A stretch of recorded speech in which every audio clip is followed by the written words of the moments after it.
Hi friends, welcome to Rainbow Threads. எல்லாரும் எப்படி இருக்கீங்க? இன்னைக்கு மூணு எம்ப்ராய்டரி ப்ளவுஸோட வந்திருக்கேன். மூணுமே ஒரே டிசைன் தான், ஒரே ஃபேமிலிக்கு ஃபங்க்ஷன் இருக்கு. அதுக்காக மூணு பேருக்கும் ஒரே மாதிரி. இதா saree blue colour blouse, saree வந்து green. இது எப்படி போட்டிருக்கோம் பாருங்க. பேக் நெக் வந்து ரவுண்ட் நெக், ஃப்ளவர்ஸ் வந்த மாதிரி, சில்வரும் ஃப்ளவரும் வந்த மாதிரி பேக்கு. இது வந்து ஃப்ரண்ட் நெக்கு. ஸ்லீவ் பார்த்தீங்கன்னா ஸ்லீவ் ஃபுல்லாகவே ஒர்க் வரும் பாருங்க, ஃபுல்லாகவே ஒர்க் வரும். எப்படி இருக்குது பாருங்க. இதே கஸ்டமரே இன்னொரு saree கொடுத்துருக்காங்க, சிம்பிளாக தான் ஸ்டிச் பண்ண சொல்லியிருக்காங்க. இதுதான் சாரியோட ப்ளவுஸ் வந்து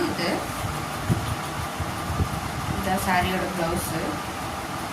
டைமண்ட் நெக் ஃப்ரண்ட்டில் வச்சுருக்கோம், பேக்கில் வந்து ரவுண்ட் நெக்கு, பைப்பிங் மட்டும் வச்சு சிம்பிளாக கயல் பஃப் வச்சு கேட்டிருக்காங்க பாருங்க. பஃப் லைட்டாக பஃப் மட்டும் வச்சு தச்சுருக்கோம். உங்களுக்கு இந்த மாதிரி தேவைப்பட்டதுன்னா கீழே கொடுக்குற நம்பரை காண்டாக்ட் பண்ணுங்கள். வேறு எதுனா டீட்டெயிலுக்கு என் பேஜை ஃபாலோ பண்ணிக்கோங்க. Thank you friends.